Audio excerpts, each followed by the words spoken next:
A dam usually fails in our imagination one of two ways. Either it is old, tired, and slowly losing the fight against time, or a wall of water comes over the top and destroys it from the outside. Teton Dam is more disturbing than either version. This dam failed during its first filling. The reservoir was still in the moment that should have proved the structure, and instead the filling became the test it could not survive.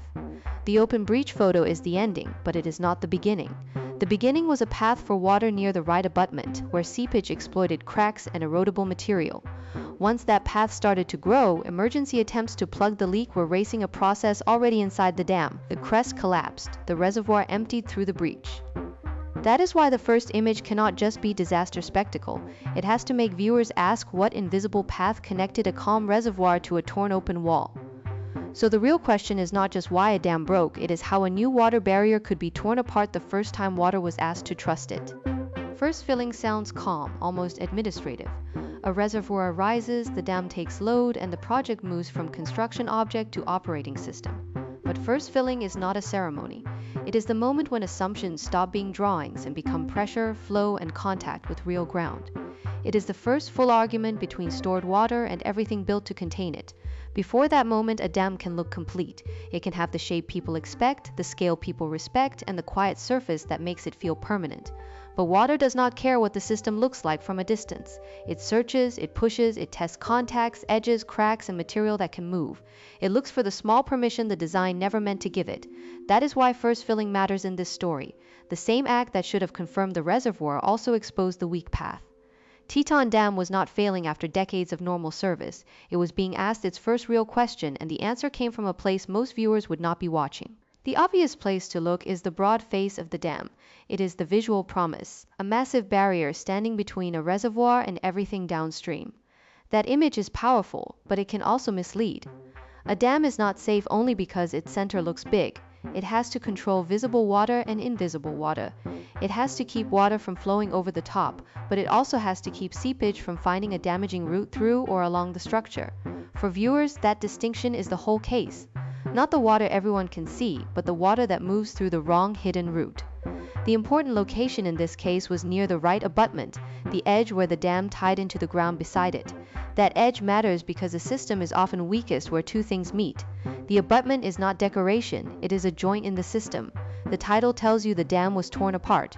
The mechanism tells you where to look, not at the clean middle of the wall first, but at the side where seepage found cracks and erodible material.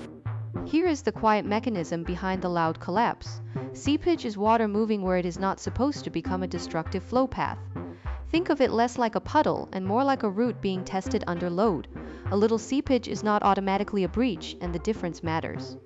The danger in the Teton Dam story is that the seepage path had help. It had cracks, which can concentrate water instead of letting it spread harmlessly. It also had erodible material, which changes water from a passive visitor into a removal tool. If water can carry material away, the path can get bigger. If the path gets bigger, more water can enter. If more water enters, more material can be removed.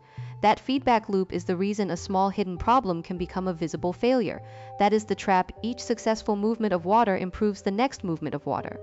The disaster did not need the reservoir to smash the dam in one dramatic blow. It needed water to find a vulnerable route and keep making that route easier to use. By the time the problem is obvious from outside, the path may already have done the work that makes the outside response late. This is where the phrase erodible material stops sounding technical and starts sounding dangerous. In a solid system, water that slips into the wrong place may still meet resistance. It may be slowed, filtered, or contained before it can do much harm. But erodible material changes the bargain. It can be picked up, moved, and carried out, so the path is not just wet. It is being edited by the flow. The dam is not merely wet at that point, a part of the dam is being removed in the direction the water wants to travel. Cracks make that worse because they give water a starting line. Instead of pressure being spread across a broad area, it can be focused into a route. That route can then enlarge itself. This is why a small starting defect can matter out of proportion to its size. The dam may still look like a dam from the outside while the internal logic has shifted. A barrier is supposed to deny water a path. In this case, the path became the story, and once the leak was growing, the problem moved from hidden mechanism to visible emergency. Emergency plugging attempts are dramatic because they sound like the system still has a final manual override. There is a leak, people recognize the danger, and the next move is to block it. But this was not the same as patching a harmless surface drip. The source-supported story is that emergency attempts were made to plug the growing leak and they failed. The drama is not that somebody ignored a leak in this narration. The drama is that the leak was already becoming a moving target. That word growing matters. A growing leak is not a fixed hole waiting politely for a repair, it is a process. The repair target keeps changing because the failure path is being reshaped from inside. The water is moving, the material is vulnerable, and the route is changing while the response is happening. Every moment the path remains active, the dam is losing more of the control it was built to keep. This is the countdown in the middle of the story. Can the leak be stopped before the leak changes the dam enough that stopping it from the outside no longer matters? A plug can block yesterday's opening and still lose to tomorrow's larger one. The answer was no. When the crest gave way, the hidden failure became the image everyone understands immediately. The dam was no longer just leaking, it had opened. That change is simple to see and hard to reverse because the reservoir no longer meets a continuous barrier. Official Bureau of Reclamation imagery from the failure progression and open breach matters here because it lets the visual story match the causal story. You can see the breach, but the breach is the last stage of a process that began with seepage near the right abutment. That is the payoff to the first half of the video.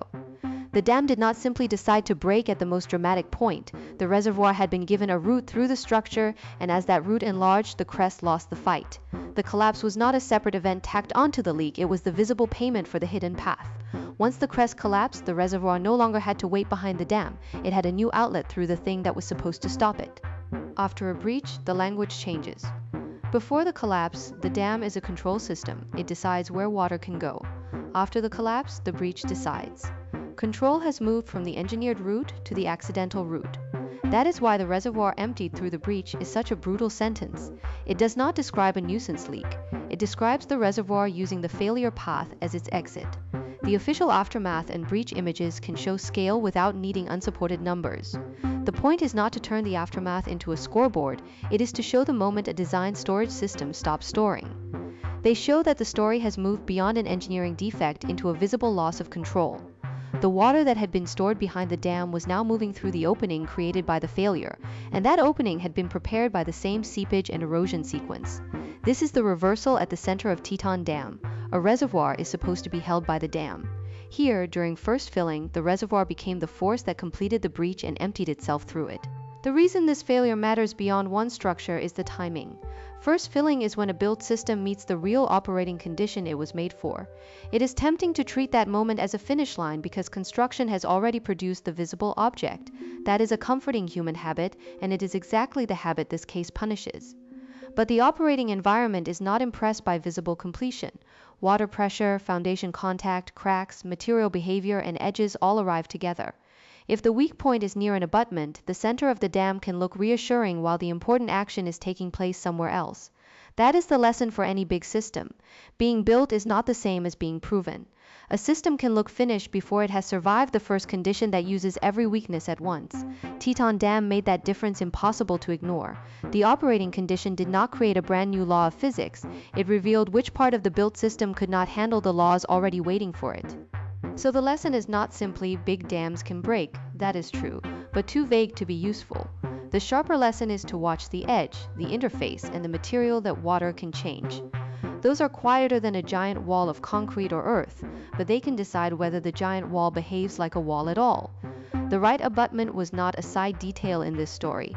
It was the place where seepage could exploit cracks and erodible material. The visible mass of the dam mattered, but it did not erase the importance of the path. This is why the clean before image and the open breach image belong together. They are not two separate stories. They are the outside view and the final result of the same hidden sequence. One image sells confidence, the other shows what happened when the hidden path became stronger than that confidence. First filling loaded the system, seepage found the vulnerable route. Erosion made that route more dangerous. Plugging attempts failed. The crest collapsed. The reservoir emptied through the breach. That chain is what makes Teton Dam such a strong big systems failure. It is not just spectacular because the final image is huge. It is disturbing because the huge image began as a small path the system could not control. The dam looked like the kind of object that should make water obey, but water only has to find one route that matters. That is the uncomfortable scale shift. The whole reservoir can be controlled or released by whether one vulnerable path stays closed. During the first filling, that route was near the right abutment, through cracks and erodible material. Everything after that was escalation. the growing leak, the failed emergency response, the collapsing crest, and the reservoir leaving through the breach. The opening question was how a new dam could be torn apart the first time it was filled. The answer is that the dam did not fail all at once. It failed as a path became a leak, the leak became a breach, and the breach became the reservoir's way out. For the next system, the warning is simple. Do not confuse the moment something looks finished with the moment it has been proven.